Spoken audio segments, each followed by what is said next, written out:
성령의 충만함을 받으라. 아멘. 기도하겠습니다.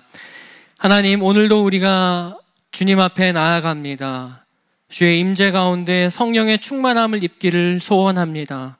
아버지, 오늘 말씀을 통하여서도 우리의 심령에 말씀하여 주시옵소서. 주의 말씀을 따라 순종하며 나아갈 때에 우리의 인생을 성령으로 충만케 하시고 성령의 열매를 맺게 하신 아버지의 놀라운 은혜를 경험하는 우리의 삶 되도록 함께하여 주시옵소서. 이 시간 오직 하나님만이 주인 되심을 선포합니다. 아버지, 우리에게 말씀하여 주시고 주님, 우리가 온전한 순종의 삶으로 화답하며 나아가는 모든 자들 되게 하여 주시옵소서. 감사합니다. 예수님의 이름으로 기도합니다. 아멘. 네, 여러분 한 주간 잘 지내셨습니까? 우리는 지난 시간 말씀을 통해서 우리를 주 안에서 빛으로 부르신 그 은혜의 삶에 대한 말씀을 함께 나누었습니다. 어둠이었던 우리를 빛으로 부르신 그 주님 앞에 빛된 삶을 살아갈 것에 대한 사도 바울의 도전의 말씀을 함께 나누었죠. 지난 시간에 이어서 오늘 사도 바울은 그리스도를 통해 성취된 그 하나됨과 연합을 지키는 삶을 또한 살아갈 것을 한 번 더 도전하게 됩니다. 여러분, 공동체의 하나됨을 지키는 데 있어서 오늘 본문이 전하고 있는 핵심은 무엇일까요? 네, 잠깐 오늘 본문 살펴보시겠습니까? 오늘 본문이 전하고 있는 핵심은 무엇일까요? 바로 성령으로 충만함을 받는 것, 성령의 충만한 삶을 살아가야 한다는 것인데요. 성령 충만을 통해서 오늘 본문이 전하는 모든 권면과 도전의 삶을 우리가 능히 살아갈 수 있다라는 것을 바울은 전하고 있습니다. 여러분, 우리가 계속해서 주일을 통해 살펴본 에베소서 말씀은 성령에 대해서 무엇이라고 전하여 왔습니까? 에베소서 1장은 하나님께서 신자들의 구원의 보증으로 우리 성령님을 주셨다라는 것을 선포하셨죠. 그리고 2장을 통해서는 신자들은 하나이신 하나님의 영, 성령을 통해서 담대하게 하나님께 나아갈 수 있게 되었다라는 진리의 말씀을 선포하였습니다. 그리고 또한 3장을 통해서는 성령께서 우리 믿는 자들의 믿음을 강하게 하셔서 그 감추인 복음의 신비를 이해할 수 있도록 도와주신다라는 말씀을 함께 보았습니다. 그에 이어서 오늘 바울은 이러한 성령 하나님의 역사를 경험하는 삶을 위해서 성령의 충만함을 입으라 라는 도전의 말씀을 전하게 되는데요. 더불어 이를 통해서 에베소 교인들을 다시 한번 하나됨과 일치의 삶으로 초청하게 됩니다. 오늘 말씀을 통해서 성령의 충만함을 입는다는 것이 무엇을 뜻하는 것인지, 또한 우리가 어떻게 성령의 충만함을 입는 삶으로 나아갈 수 있는지 살펴보기를 원합니다. 그리고 이를 통해서 다시 한번 우리가 성령의 충만함을 입고 하나됨을 힘써 지키는 삶으로 나아가는 모든 사랑하는 성도님들 되시기를 축원합니다. 먼저 15절 말씀 함께 읽습니다. 시작. 행할지를 자세히 주의하여 지혜 없는 자 같이 하지 말고 오직 지혜 있는 자 같이 하여. 아멘. 가장 먼저 사도 바울은 성령 충만한 삶을 위해서 너희가 어떻게 행할지를 자세히 주의하라 라고 전하게 되는데요. 여기서 어떻게 행할지를 자세히 주의하라 라는 이 문장은 우리가 어떻게 걸어갈지를, 우리가 삶 가운데 어떤 행실을 가질지를 신중하고 주의 깊게 살펴보라 라는 의미입니다. 돌다리도 두드려보고 건너라는 의미와 비슷한 것이죠. 하루하루 순간순간 우리의 삶에 대해서 주의를 기울이며 신중히 행하라는 것을 전하고 있는 것입니다. 특별히 바울은 오늘 지혜 없는 자 같이 하지 말고 오직 지혜 있는 자 같이 하라 명하게 되는데요. 이 문장 또한, 이 단어 또한 삶을 통해 축적된 지식이나 분별이 부족한 자, 지혜 없는 자라는 것은 축적된 지식이나 분별이 부족한 자라는 뜻을 가지고 있습니다. 그렇다면 오늘 본문이 이야기하는 지혜, 우리가 삶을 통해서 계속 축적해 가야 할 지혜는 과연 무엇을 의미할까요? 성경은 지혜를 무엇이라고 전하고 있습니까? 신명기 4장 5절로 6절 말씀 함께 읽습니다. 시작. 내가 나의 하나님 여호와께서 명령하신 대로 규례와 법도를 너희에게 가르쳤나니 이는 너희가 들어가서 기업으로 차지할 땅에서 그대로 행하게 하려 함인즉 너희는 지켜 행하라. 이것이 여러 민족 앞에서 너희의 지혜요 너희의 지식이라. 그들이 이 모든 규례를 듣고 이르기를 이 큰 나라 사람은 과연 지혜와 지식이 있는 백성이로다 하리라. 아멘. 6절의 지혜가 무엇입니까? 너희는 지켜 행하라. 이것이 여러 민족 앞에서 너희의 지혜요 너희의 지식이라. 신명기 말씀이 전하고 있는 것과 같이 참된 지혜라고 하는 것은 하나님께서 우리에게 계시하신 그 뜻, 하나님께서 우리에게 주신 그 말씀에 대한 온전한 분별뿐만 아니라 한 걸음 더 나아가는 순종의 삶, 순종의 삶을 사는 것까지 의미하는 것입니다.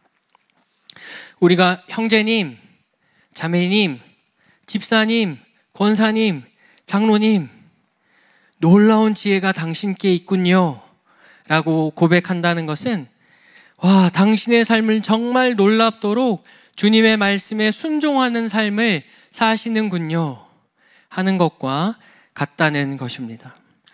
이 시간 우리 옆 지체들을 향해서 한번 축복하며 선포해 볼까요? 옆에 지체들을 보시면서 따라하겠습니다. 우리 함께 지혜 있는 자가 됩시다. 한 번 더 하나님의 말씀을 분별하며 순종합시다. 아멘. 날마다 우리가 주의 말씀을 상고하는 가운데 주의 말씀을 분별할 뿐만 아니라 그 말씀에 대한 온전한 순종으로 나아가셔서 지혜 있는 자의 삶, 성령의 충만함을 입는 삶으로 나아가는 모든 분들 되시기를 축원합니다. 그렇다면 여러분, 이러한 지혜, 오로지 하나님께로부터 온 그 지혜의 특징에는 어떠한 것들이 있을까요? 야고보서 3장 17절 18절입니다. 시작. 오직 위로부터 난 지혜는 첫째 성결하고 다음에 화평하고 관용하고 긍휼과 선한 열매가 가득하고 편견과 거짓이 없나니 화평하게 하는 자들은 화평으로 심어 의의 열매를 거두느니라. 아멘. 오직 위로부터 난 지혜는 나 자신과 주변 사람들 공동체를 향해서 성결하고 화평하며 관용하고 양순하다, 긍휼과 선한 열매가 가득하다, 편견이 없다. 결국 위로부터 난 지혜는 화평의 열매를 우리의 삶 가운데 맺게 한다는 것입니다. 여러분, 우리가 우리 개인의 삶과 가정, 공동체를 위하여 내게 되는 여러 가지, 짜게 되는 여러 가지 지혜들이 방금 읽은 말씀에 나타난 그 선한 열매들로 나타나실 수 있기를 간절히 축원합니다. 이 시간 예배하는 우리 모두가 오직 주님께로부터 오는 지혜를 구하는 지체들 되시기를 도전합니다. 그리고 이를 통해서 나 개인의 삶과 가정, 공동체와 함께 성결과 화평, 관용과 양순, 긍휼과 더불어 선한 열매를 맺는 모든 분들 삶 되시기를 축복합니다. 그렇다면 이러한 지혜를 얻을 수 있는 방법에는 어떠한 것들이 있을까요? 시편 119편 97절과 98절 함께 읽습니다. 시작. 내가 주의 법을 어찌 그리 사랑하는지요. 내가 그것을 종일 작은 목소리로 읊조리나이다. 주의 계명들이 항상 나와 함께하므로 그것들이 나를 원수보다 지혜롭게 하나이다. 아멘. 여러분, 무엇입니까? 주의 말씀을 사랑하는 것, 날마다 주의 말씀을 가까이 하며 작은 소리로 읊조리는 것이죠. 주의 법, 주의 계명, 주의 말씀과 날마다 함께하는 삶을 통해서, 지혜의 말씀을 가까이 하는 삶을 통해서 우리는 위로부터 난 지혜를 얻게 된다라는 것입니다. 짧은 적용으로 여러분, 우리의 인생이 날마다 주의 말씀을 가까이 하는 인생 되시기를 축복합니다. 주의 말씀과 동행함을 통해 우리를 그 악한 권세들보다, 사단 마귀들보다 지혜롭게 하시며 결국 승리케 하시는 그 놀라운 역사를 경험하는 모든 분들 되시기를 진심으로 축원합니다. 오늘 본문은 이처럼 말씀을 통해 참된 지혜를 소유하라, 분별하라는 삶의 도전을 던지고 있는데요. 그렇다면 우리는 왜 지혜 있는 자의 삶, 분별하며 순종하는 삶을 살아야 하는 것일까요? 다시 오늘 본문으로 돌아와서 말씀을 이어가겠습니다. 16절 말씀 함께 읽습니다. 시작. 세월을 아끼라 때가 악하니라. 아멘. 우리가 분별하는 삶, 지혜 있는 자의 삶을 살아야 하는 이유는 16절 말씀 상반절과 같이 세월을 아끼기 위함입니다. 여기서 세월이라는 단어는 원어로 카이로스입니다. 다들 아시다시피 이 단어는 일반적으로 흘러가는 시간의 개념이 아니죠. 카이로스는 하나님의 때, 하나님의 시간을 의미합니다. 또한 아끼라 라는 말은 사들이라, 다 사버리라 라는 의미를 가지고 있는데요. 다시 말하면 하나님의 시간, 하나님의 때를 모두 다 사버려라는 것입니다. 그렇다면 여러분, 우리는 세월을 왜 아껴가면서 카이로스의 시간을 살아가야 하는 것일까요? 그 이유는 바로 16절 하반절 때가 악하기 때문입니다. 여기 때가 악하다라는 것은 단순히 인류가 도덕적으로 퇴보했습니다, 악합니다 라는 것을 의미하는 것이 아닙니다. 이 말은 마지막 때의 신자의 삶에 임하는 박해와 시련이 점점 더 거세어질 것입니다 를 의미하는 문장인데요. 마지막 때를 살아가는 우리가 그리스도인으로서 겪는 어려움과 고난은 줄어들지 않고 앞으로 날이 갈수록 더해질 것입니다 라는 것이죠. 물론 여러분, 모든 악한 권세들은 이미 그리스도의 죽으심과 부활을 통해 패배한 줄로 믿습니다. 아멘이십니까? 사단은 십자가에서의 그 패배를 통해 더 이상 우리의 어떠함을 하나님께로 직접 가서 욥에게 그랬던 것처럼 직접 참소할 수 없게 되었습니다. 그러나 이처럼 하나님께 가서 직접 할 수 없는 그 악한 참소를 사단은 이 땅을 살아가는 우리 옆에 와서 우리 귀에다 대고 우리의 마음에다 대고 이러한 저러한 참소의 말들을 하게 된다는 것이죠. 이러한 연유로 예수 그리스도께서 이미 승리를 하셨고 승리를 주셨지만 우리는 여전한 싸움 가운데 놓여져 있는 것입니다. 여러분, 이러한 사단의 참소에 대하여 우리가 해야 할 것은 무엇입니까? 죄송합니다. 경상도 말로 한마디 하시면 되죠. 끄지라. 예수 이름으로 떠나가라. 예수 이름으로 떠나갈지어다. 선포하면 되는 것입니다. 그러나 또 그럼에도 불구하고 사단은 마치 삼킬 자를 찾아 헤매는 사자처럼 끊임없이 우리 삶에 찾아오죠.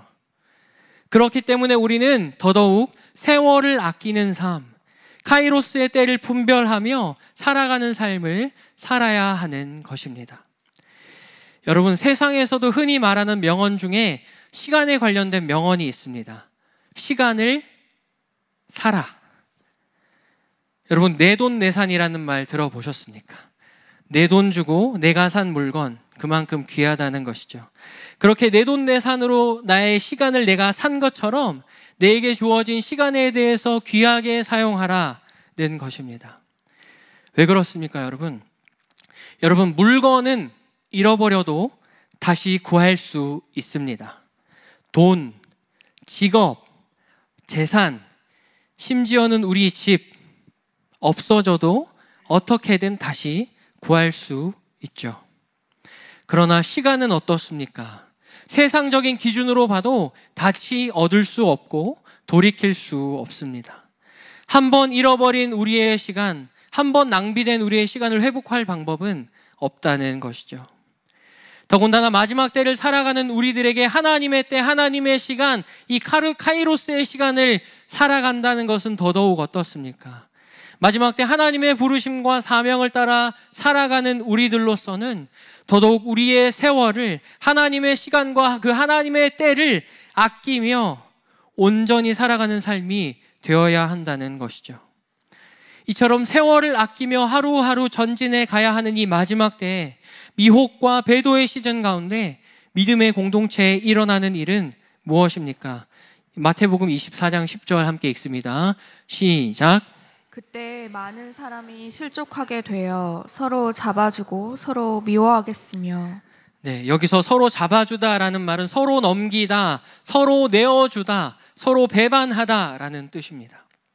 마지막 때 성령의 열매를 맺지 못하는 가운데 서로가 서로를 사단에게 내어주는 일들이 일어나게 된다는 것이죠. 실족하게 된 사람들, 지체들 서로가 서로를 배반하고 실족하게 된 지체가 지체를 사단에게 내어주는 일들이 일어나게 된다라는 것입니다. 그 결과는 무엇입니까? 이어서 24장 11절 12절 함께 읽습니다. 시작. 거짓 선지자가 많이 일어나 많은 사람을 미혹하겠으며 불법이 성함으로 많은 사람의 사랑이 식어지리라. 아멘. 많은 사람의 사랑이 어떻게 된다고 합니까? 식어지리라.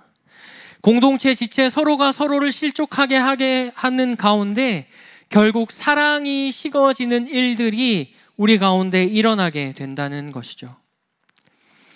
어떻습니까, 여러분? 공동체가 사랑이라는 이름으로 모이지만 서로를 실족해 하며 또 결과적으로 사랑이 식어지는 영적인 패턴들이 마지막 때에 일어나고 발생하게 된다는 것입니다. 사단은 우리를 미혹 가운데 분별력을 잃게 하며 부르심대로 나아가지 못하게 합니다. 오로지 상처와 분노에 묶인 채로 하나님의 때를, 카이로스의 시간을 허비하도록 한다는 것입니다. 사단은 결국 몸된 교회로서의 각 지체를 부르신 그 하나님의 부르심과 그 부르심의 모든 자리를 이탈하게 만들고 함께 붙들고 전진해야 할 사명을 놓아버리게 만들고 사랑하는 공동체로부터 등을 돌리도록 하고 결국은 공동체를 떠나 우리를 영적으로 표류하는 인생을 살게 한다라는 것입니다. 여러분, 이러한 사단의 전략 너무 열받지 않습니까? 죄송합니다. 너무 빡치는 일 아닙니까? 부르심의 때를 살아가며 세월을 아끼고자 하는 주의 사랑하는 몸된 공동체를, 몸된 교회를 찢어가면서 다른 일들의 시간을 허비하게 한다라는 것입니다. 특별히 오늘을 살아가는 교회들 가운데 마지막 때를 알고 마지막 때의 부르심을 감당하는 교회들에 대하여 사단이 이와 같은 전략을 교묘하게 쓰고 있다는 것이죠. 여러분, 이러한 때에 우리가 붙들어야 할 진리는 무엇입니까? 골로새서 2장 15절입니다. 시작. 통치자들과 권세들을 무력화하여 드러내어 구경거리로 삼으시고 십자가로 그들을 이기셨느니라. 아멘. 십자가로 그들을 이기셨느니라. 십자가로 그들을 이기셨느니라. 여러분, 모든 통치자들과 권세들이 이미 예수 그리스도를 통해서 무력화되었다. 구경거리가 되었다. 그리스도께서 십자가로 그들을 이기셨다라는 그 진리를 우리는 오늘도 붙들고 나아갈 수 있어야 한다는 것입니다. 이 진리를 붙들고 나아가는 모든 분들 되시기를 도전합니다. 여러분, 그렇다면 이 진리를 붙들고 우리는 오늘 어떤 삶을 살아야 할까요? 이어서 마태복음 24장 13절 함께 선포하도록 하겠습니다. 선포합니다. 시작. 그러나 끝까지 견디는 자는 구원을 얻으리라. 아멘. 이미 승리하신 그리스도와 함께 하늘로부터 임하는 그 하늘의 지혜를 통해서 공동체와 함께 끝까지 견디시는 모든 성도님들 되시기를 도전합니다. 축원합니다. 그리스도께서 구원을 얻게 하실 것입니다. 완전한 구원으로 우리의 개인의 삶을, 우리의 공동체를, 우리의 가정을 인도하여 주실 줄로 믿습니다. 이제 앞에서 세월을 아끼라 때가 악하니라 선포한 사도 바울은 또한 악한 세대 가운데 오직 주의 뜻을 이해하라는 도전을 던지게 되는데요. 에베소서 5장 17절 함께 읽도록 하겠습니다. 시작. 그러므로 어리석은 자가 되지 말고 오직 주의 뜻이 무엇인가 이해하라. 아멘. 17절, 이 성경이 이야기하는 어리석은 자는 무엇을 의미하는 것입니까? 여기서 어리석은 자라고 하는 것은 단순히 공부를 못하고 또 좋은 학교를 나오지 못한 것을 의미하는 것이 아닙니다. 그런 것이 아니라 17절 말씀 후반부와 같이 하나님의 뜻을 이해하지 못할 때 우리는 어리석은 자의 자리로 가게 된다는 것이죠. 여기서 주의 뜻이라고 하는 것은 원어로 하나님의 의지, 하나님의 계획, 하나님의 원함이라는 뜻을 가지고 있습니다. 다시 말해서 지금 나의 삶과 우리의 가정과 공동체의 시간 속에 임한 그 하나님의 시즌과 하나님의 의도를 바르게 이해하라, 사도 바울이 선포하고 있는 것이죠. 여러분, 이 시간 예수의 이름으로 선포하며 축복합니다. 저를 포함한 우리 모든 사랑하는 성도님들에게 하나님의 때와 시즌, 하나님의 뜻과 계획이 삶 가운데 온전히 풀어지는 은혜가 있기를 예수의 이름으로 선포합니다. 지금 우리 자신과 공동체를 향하신 또 온 열방의 전 세계 가운데 임하고 있는 이 마지막 때 하나님의 시즌을 이해하는 가운데 카이로스의 시간, 하나님의 때를 허비하지 않고 살아가는 모든 분들의 삶 되시기를 축원합니다. 이어지는 18절 또 앞부분에서는 주의 뜻을 이해하지 못하고 행하는 자들의 대표적인 특징에 대해서 짧게 서술하게 되는데요. 18절 말씀 함께 읽습니다. 시작. 술 취하지 말라. 이는 방탕한 것이니 오직 성령으로 충만함을 받으라. 아멘. 네, 지난 시간에 이어 사도 바울은 오늘도 무엇에 관한 이야기를 전하고 있습니까? 술입니다. 주의 뜻을 이해하지 못하고 행하는 자들의 특징, 술 취함으로 방탕함 가운데 살아간다라는 것이죠. 여기서 술 취하지 말라라고 하는 것은 여러분 단순히 금주하십시오, 음주를 반대합니다, 술 마시는 것을 반대합니다 라는 논점에 줄을 둔 것이 아닙니다. 여러분, 술에 취하면 일어나는 현상이 무엇입니까?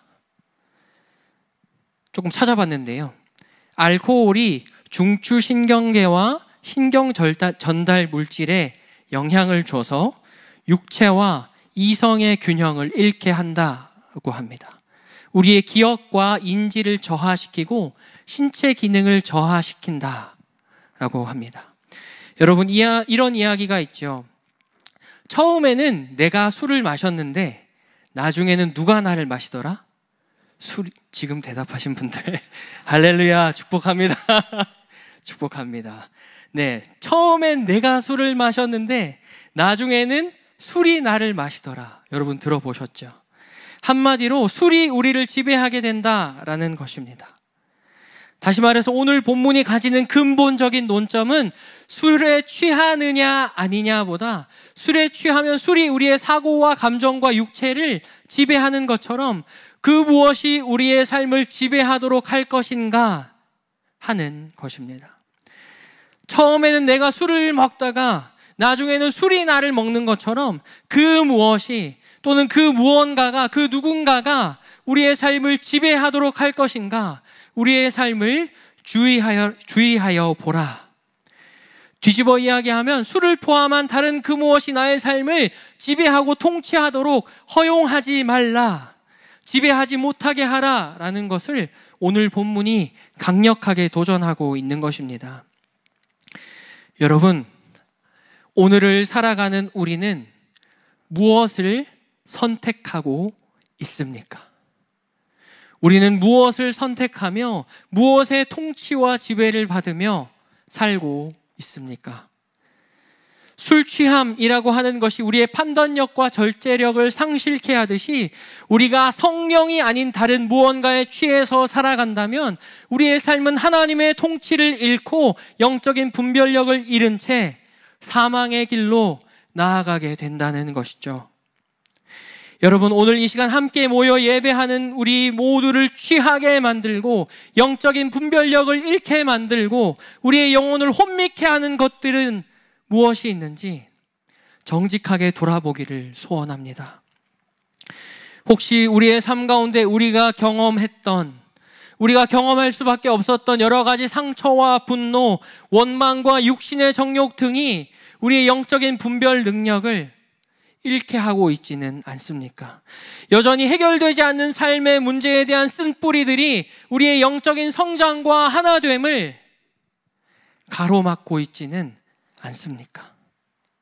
오늘 본문은 사도 바울은 우리에게 이러한 것들의 영향력과 지배로부터 벗어나라 도전하고 있습니다. 그리고 더 나아가서 오직 성령의 충만함을 입으라 선포하고 있습니다. 이 시간 선포하며 축복합니다. 우리를 술과 같이 취하게 만들고 영적인 분별력을 잃게 하는 그 모든 영의 작용들은 예수의 이름으로 지금 소멸될지어다, 떠나갈지어다. 더 나아가서 오직 성령으로 충만함을 입는 모든 인생들이 될지어다. 아멘. 우리가 오직 성령의 열매를 맺는 삶, 사랑과 희락과 화평과 오래 참음과 자비와 양성과 충성과 온유와 절제, 술 취함이 아닌 성령의 충만함을 통해 이 선한 열매, 성령의 열매를 맺는 인생, 오늘 본문이 전하고 있는 지혜 있는 자요 주의 뜻을 이해하는 자로 온전히 세워지는 우리 사랑하는 모든 분들 되시기를 예수의 이름으로 축원합니다. 이어지는 본문을 통해서 또 사도 바울은 성령 충만한 삶의 모습과 그 형태가 우리의 삶에 어떻게 드러나게 되는가에 대해서 전하게 되는데요. 성령 충만을 받는 삶의 영적인 원리에 대해서 전하게 됩니다. 그 첫 번째는 무엇입니까? 19절 함께 읽습니다. 시작. 시와 찬송과 신령한 노래들로 서로 화답하며 너의 마음으로 주께 노래하며 찬송하며. 아멘. 시와 찬송과 신령한 노래들로 서로 화답하라. 바울은 공동체가 함께 경배하는 가운데 서로 화답할 것을 도전하게 됩니다. 다시 말해서 공동체가 함께 드리는 찬양과 경배의 시간, 그 공동체적인 경배를 통해서 하나님의 통치가 우리 가운데 임하게 되고 오직 성령으로 충만함을 입게 될 수 있다는 것을 전하고 있습니다. 공동체가 함께 화답하며 드리는 이 경배의 시간을 통해서 우리 공동체에 속한 개개인은 더 깊은 임재와 성령의 충만함 가운데 나아갈 수 있다는 것이죠. 여러분, 이 시간 이 말씀에 근거해서, 이 진리의 말씀에 근거해서 이 시간 이 자리에 함께 모여 예배하시는, 또 온라인으로 함께 예배하는 모든 사랑하는 지체분들을 예수 이름으로 축복하기를 원합니다. 여러분, 힘든 시간 보내고 계신 줄로 압니다.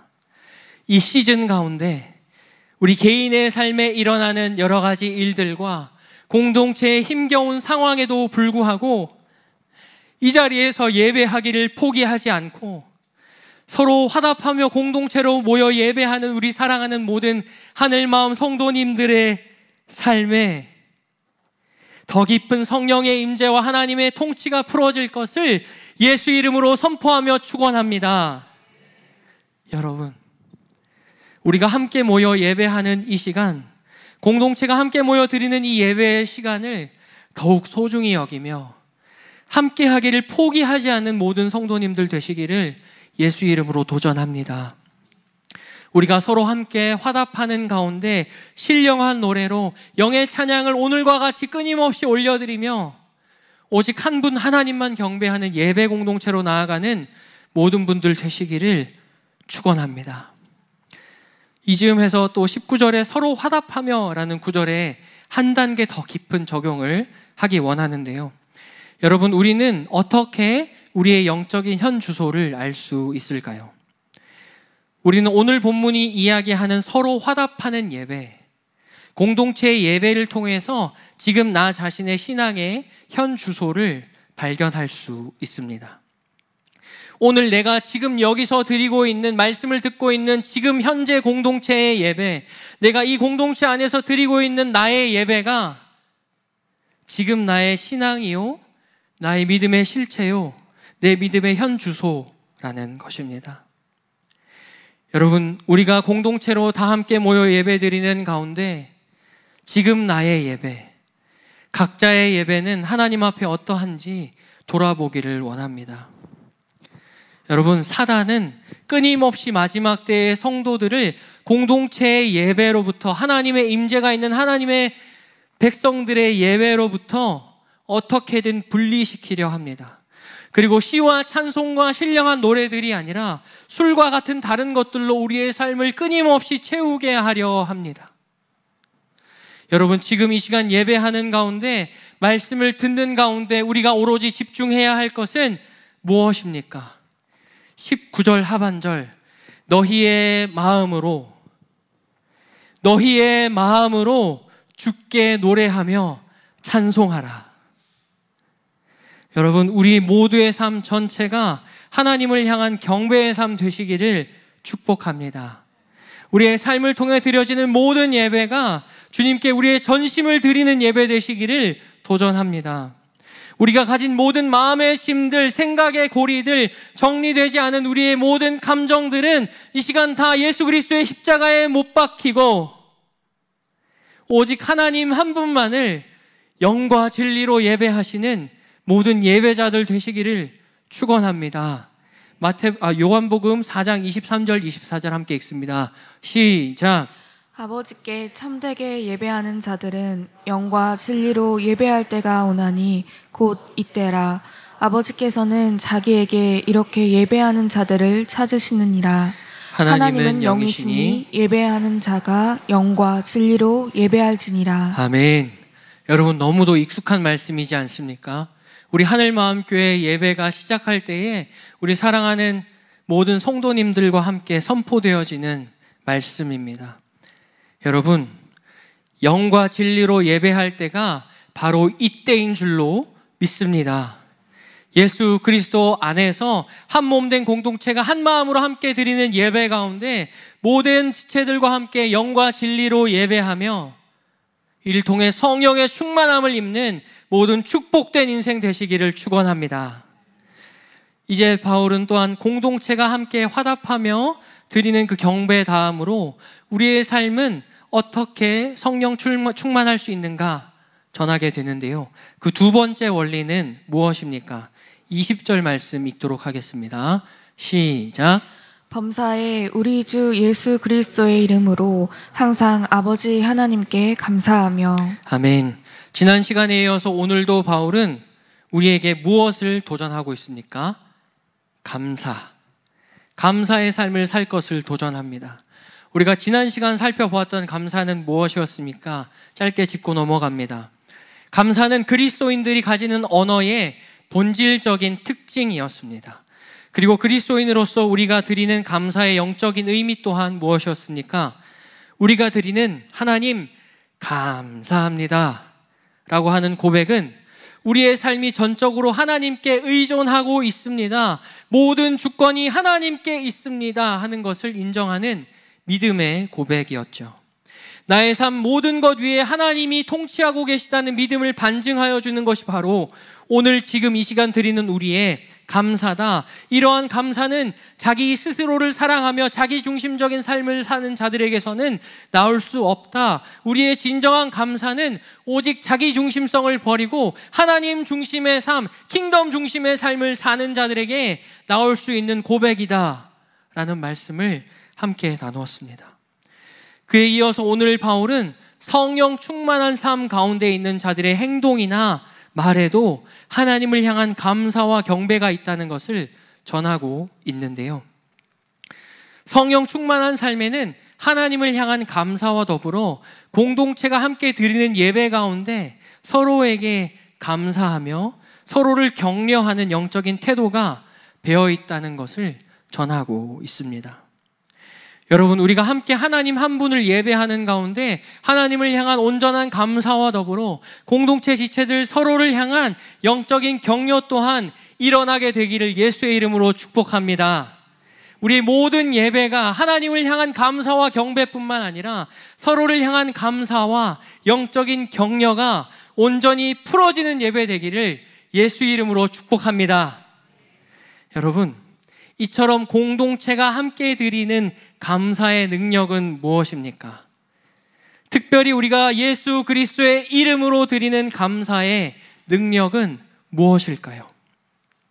우리는 그리스도의 이름으로 감사하게 될 때 우리의 삶에 찾아오는 여러 가지 원망과 불평, 푸념과 염려 대신에 우리는 주님의 선하심과 긍휼에 주파수를 맞출 수 있게 됩니다. 우리가 그리스도의 이름으로 드리는 감사를 통해서 나 개인의 삶과 가정, 공동체에 대한 원망과 불평은 사라지게 된다. 그리고 오로지 우리의 삶과 가정, 공동체를 향하신, 열방을 향하신 하나님의 선하심과 긍휼을 의지하는 삶으로 나아갈 수 있게 된다라는 것입니다. 여러분, 오늘 하루 우리의 말과 우리의 중심은 어떠한 말들을 담고 있는지 다시 한번 돌아보기를 원합니다. 지난 주일 설교를 듣기는 했지만 또 한 주간의 우리의 삶을 돌아보게 될 때에 여러분, 우리에게 주어진 그 시간들은 하나님 앞에 어떤 시간들이었습니까? 사실 정직하게 돌아본다면 우리 인생이 지쳐 쓰러질 것 같은 때에도 하나님의 주권을 인정하며 하나님 감사합니다, 이 한마디 고백 올려드리는 것이 참 쉽지 않다는 것을 우리는 지난 한 주간의 삶을 통하여서 느꼈습니다. 그리고 지금도 그러한 시간을 보내는 지체들이 또한 있는 줄로 압니다. 그러나 여러분, 이러한 때에라도 우리가 다시금 그리스도의 이름으로 감사할 수 있는 이유요 근거는 무엇입니까? 로마서 8장 28절 선포합니다. 시작. 우리가 알거니와 하나님을 사랑하는 자, 곧 그의 뜻대로 부르심을 입은 자들에게는 모든 것이 합력하여 선을 이루느니라. 아멘. 하나님을 사랑하는 자, 곧 그의 뜻대로 부르심을 입은 자들에게는 모든 것이 합력하여 선을 이루느니라. 아멘. 우리가 하나님을 사랑하고 그분의 목적을 따라서 또한 우리가 부르심을 받았다고 한다면 하나님은 그 모든 것이 합력하여 우리의 삶에, 우리의 가정에, 우리의 공동체에 그 하나님의 선을 이루게 하신다라는 것입니다. 여러분, 우리가 오늘을 살아가는 가운데 실패도 있고 실수도 있지만 선하신 하나님은 그것을 통해서라도 또 다른 기회를 주시는 선하신 하나님이십니다. 때로는 우리가 알 수 없는 고통을 당해야 하고 이해할 수 없는 손해를 보고 감당할 수 없는 아픔을 겪어야 하지만 선하신 하나님이 오늘 우리의 가정에, 우리의 공동체에, 나의 삶에 함께 하시기 때문에 우리는 다시금 기뻐하며 하나님 나라를 소망하는 삶으로 나아갈 수 있는 것이죠. 그 이유가 무엇이었습니까? 여러분, 우리의 하나님은 선하십니다. 우리 공동체의 하나님은 선하신 하나님이십니다. 열방의 하나님은 선하신 하나님이신 줄로 믿습니다. 그 선하신 하나님께서 모든 것이 합력하여 선을 이루게 하실 줄로 믿습니다. 그 주님 앞에 오늘도 깊은 감사와 경배로 나아가셔서 그 모든 선을 이루시는 하나님의 은혜를 경험하는 모든 성도님들과 우리 사랑하는 공동체 되기를 축원합니다. 이제 사도 바울은 21절 말씀을 통해서 공동체가 함께 맺는 성령 충만의 최종적인 열매가 무엇인지를 전하게 되는데요. 성령 충만의 최종적인 열매 무엇이라고 전하고 있습니까? 21절 함께 읽습니다. 시작. 그리스도를 경외함으로 피차 복종하라. 아멘. 그 열매는 무엇입니까? 그리스도를 경외하는 가운데 피차 복종하게 된다라는 것입니다. 여러분, 이 말씀을 통해 보게 되는 것은 또한 무엇입니까? 성령 충만한 사람에게는 그리스도를 경외하고 경배함에서 우러나오는 자발적인 순종과 복종이 있다는 것입니다. 그리고 이러한 자발적인 순종과 복종을 통해서 계속해서 성령의 충만을 받는 삶으로 나아가게 된다라는 것이죠. 여러분, 복종이 무엇입니까? 복종이라고 하는 것은 나 자신을 기쁘게 하지 않는 것입니다. 복종은 나의 이기적인 관심과 욕구를 모두 내려놓고 다른 이들의 관심과 필요를 나의 앞에 두는 거룩한 삶의 태도인 것이죠. 복종은 주님이 이 땅에서 하나님 아버지를 섬기신 그 삶의 태도였습니다. 주님은 십자가에서 끝까지 복종하심으로 하나님을 영화롭게 하셨지요. 그러므로 성령의 충만함을 받는 사람의 삶은 그 주님의 복종하심을 따라 사는 것에 대해서 즐거워하게 됩니다. 주님이 주신 질서 가운데 기쁨으로 순종하는 삶의 뿌리에 그 그리스도를 향한 온전한 경외가 있으며 경배가 있고, 이는 공동체 안에서도 동일하게 풀어질 수 있는 것이죠. 여러분, 우리가 하나님을 예배하고 경외하는 삶을 산다고 하지만 질서 아래에 있는 삶을 거부하고 또 공동체 안에 있지만 공동체 질서 밖에 머물러 있기를 원하는 모습이 오늘 내 안에 있다면 그리스도를 향한 경외가 우리의 삶 가운데 풀어져 있는지 우리 스스로에게 질문해 볼 수 있어야 합니다. 하나님의 나라와 몸된 교회에 대한 이야기를 하면서 그리스도께서 하셨듯이 공동체 안에 상호간에 복종하며 순종할 수 없다면 우리의 삶에는 그리스도에 대한 온전한 경배가 풀어지기 어렵다라는 것을 오늘 본문이 전하고 있는 것이죠. 나를 기쁘게 하는 삶을 내려놓고 다른 이들 공동체의 선을 위해서 나의 것을 내려놓고 함께 나아가는 삶을 살아갈 때에만이 우리의 경외와 경배는 온전하여질 수 있다는 것입니다. 여러분, 마지막 때를 살아가는 교회 공동체들에게 찾아오는 유혹과 미혹은 무엇입니까? 성도로서 하나님을 섬기고 사랑합니다 고백하지만 서로 순종하지 않는 가운데 주의 몸된 교회를 부정하게 한다라는 것이죠.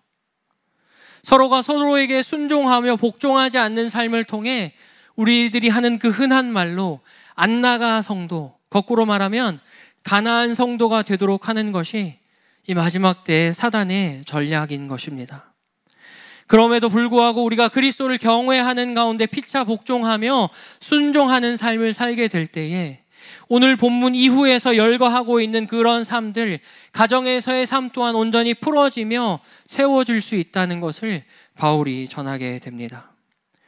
그리스도를 경외하는 가운데 피차 복종하는 삶을 사는 것과 더불어서 이를 통해서 각자의 삶과 가정에서 성령의 충만한 삶을 입는 그 원리가 어떻게 풀어지는지 다음 주 본문에서 이어지게 된다는 것이죠. 여러분, 이 시간 말씀을 듣는 우리 모두의 인생이 먼저 그리스도를 경외하며 경배하는 가운데 성령의 충만함을 입는 인생들 되시기를 축원합니다. 그리고 나 자신을 위하려는 그 모든 삶의 모습들은 내려놓고 하나님 앞에 온전한 순종과 순복의 열매를 올려드리는 삶 되실 수 있기를 도전합니다. 그리고 이를 통해서 에베소서가 계속해서 강조하고 있는 그 하나됨, 몸된 지체들로서 성령의 하나되게 하신 것을 힘써 지키는 우리 모든 사랑하는 성도님들의 삶 되시기를 축원합니다. 말씀을 정리하겠습니다.